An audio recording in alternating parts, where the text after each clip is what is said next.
first started, I think the first couple years were probably my hardest because I had worked in a shop with 11 other guys and I was the only female, so I think it was really hard for clients to trust me. Just from looking around and seeing who was available, they would not ever choose me because at the time, like, no one really saw women in a barbershop.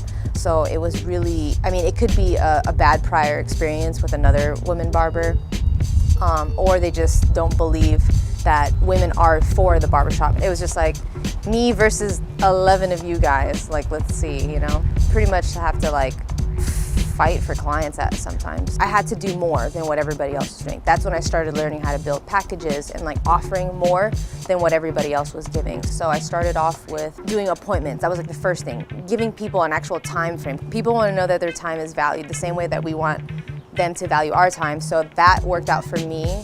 And then just being able to add like different things like hot towels on the neck, just like little things like that that made them feel good. And then over time, I added into the service with my like photography and videography. So now it becomes a thing where it's like, oh, I want to go get a good cut, but I also know I might get that new default photo after my appointment's over. So it became like a whole experience, and that's kind of like the direction I've been pushing like all my services towards.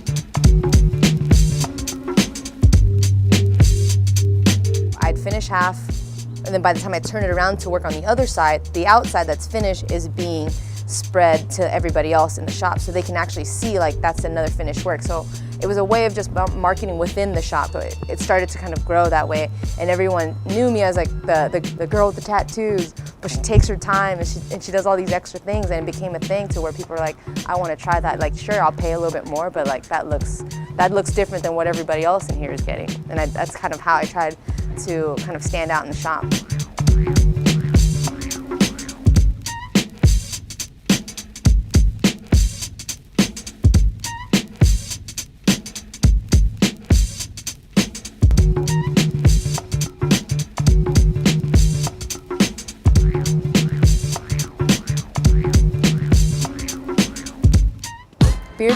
Beards are really hard. It took a while for me to understand it because I think because I'm a girl, like I don't really have one and I don't know how to stretch certain parts of the skin. There's certain parts of the nose where you have to stretch that I found it to be really, really difficult. I did a guest spot in Montreal, and because it's so cold, all the men had beards, and I just remember passing them on to different people, and I wasn't making any money, so I had to make that choice. Like, if I want to make some money here, like I have to kind of try. So I started watching the guys work, and they were giving me like tips here and there. And then once I actually got to doing it, it got easier with time. It just felt like I just needed more practice, you know, just kind of like with fading hair and stuff. Like, it's kind of the same thing.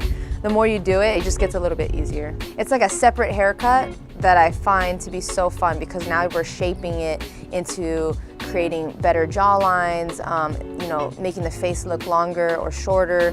Like, it's really cool how that can change the entire face shape of a man.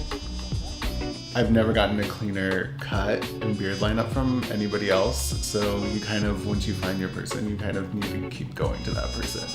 And I just love that she's a female in such a male-dominated industry, and she's out here like stepping up and being better than the majority of them and completely just blowing them out of the water. Sophie is one of like the top, or if not the top, female barbers, so she's really one of the people that inspired me to go and pursue this career as well.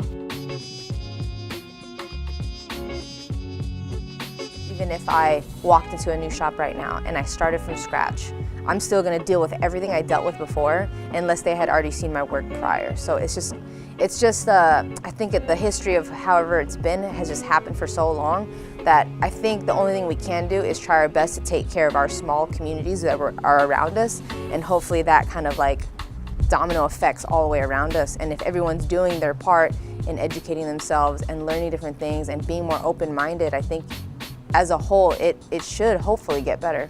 It is gotten more open to where women feel comfortable cutting. It's not such a weird stigma anymore to see like women in a shop.